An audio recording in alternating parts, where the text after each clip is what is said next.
So just what you said to me. Yeah, so just make sure that you understand the core values, the foundation.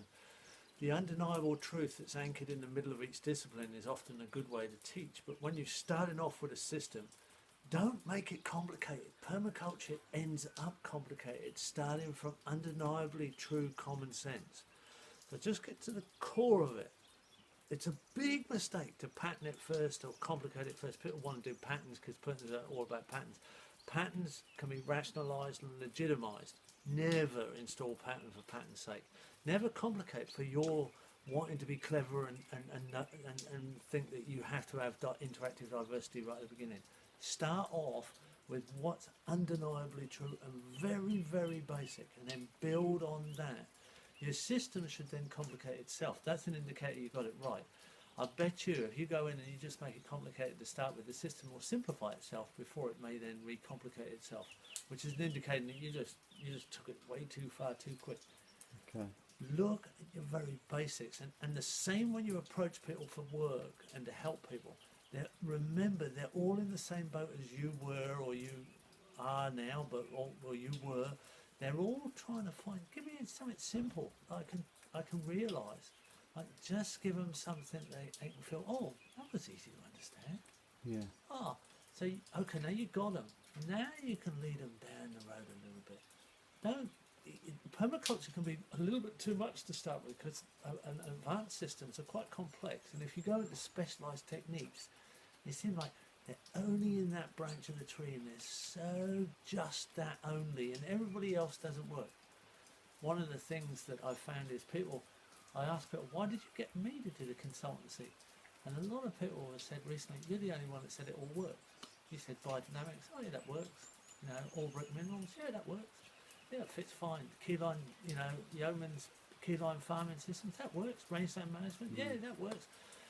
Soil food web, Elaine Ingham, that all works. All that stuff works. It's a design that works. You've got to have a design that ties it all together. So what was the starting point where you talked about software and hardware? Well, when I look at an urban garden, I go into a small space. It's immediately a relationship that I see between hardware and software. What is the hard services that run off, and how do they relate to the software? And your zone 1 in your urban gardens are 50% hardware. So if you don't look at the base relationship straight away, because that's the mainframe. The mainframe is the relationship between hardware and software in the inner zone. So can you give me an example of software? Software is a garden. Software is a garden or an animal system. Mostly it's gardens. It's mostly living landscape.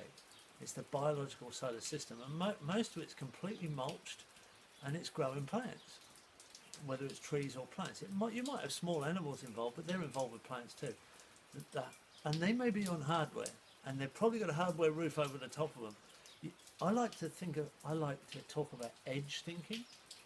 So an edge thinking is a term I come up where I want to think about the longest and the shortest, the highest and the lowest. I want to find the longest, highest contour on the property. The longest, highest contour is usually the lowest point on the highest boundary, gives you the longest, highest contour line. Oh, and that's a very simple thing to say. The lowest point on the highest boundary is the starting point for the longest, highest contour line. Usually there are some odd shaped properties, of course. You get a contour map and have a look at that, and you'll see it. People always ask me to repeat it, and that's a very simple statement, but it comes out of actually applying this. You put yourself on the spot, go out there and do it. That's all you have to do. Go out there and do it, and do it for yourself, and then do it for other people. And what you'll find is, if you're really honest and you're not playing fairies and all the rest of the silly things people want to play, if you go out there and actually do it, you have to be really honest with yourself and come back to mainframe thinking. Say, okay, what actually can I say is undeniably, what actually works? Because that makes you feel secure. It's like your ABC.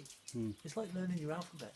You can't read the landscape and write down what you're seeing without first learning the alphabet that allows you to write the words that describe the landscape. So it's learning the design process.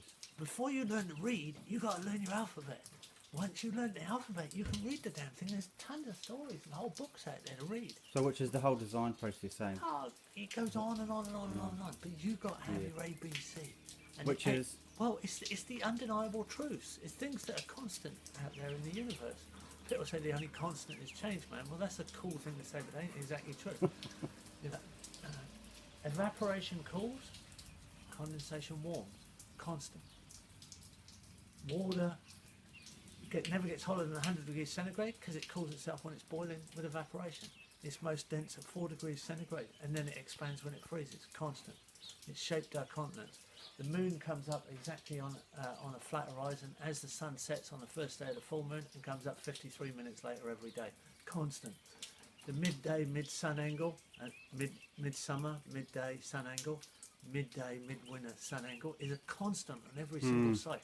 We should know those because they're not going to change. You get every one of those right. You look at hardware. This concrete is running off exactly 1 litre of water from every square metre with 1 millimetre of rain. Constant. You can calculate it. You just got to keep doing it. You get that, and you know that, like your ABC or times tables. Hey, mate, the world complicates in permaculture right away from there. Right. And just one more, I really got what you said, that the design will lead itself. You must, and Bill writes it in his books, you must allow your system to demonstrate its evolution. Because you might be on the wrong branch of the tree, and you're obsessed with being on that frigging branch because you like the view. Well, get over it, because you might be on the wrong branch. It doesn't mean that branch isn't relevant to the whole system and doesn't work. It's just that, you know, you've got to make sure that you've got a very, very open mind. And if your system's demonstrating its evolutions to you, you better pay attention, because the teacher's rapping you on the knuckles. That's the teacher. You just decided to step in the classroom and learn your ABC. Great. Right. Cheers, man. Okay. They're on bloody YouTube now.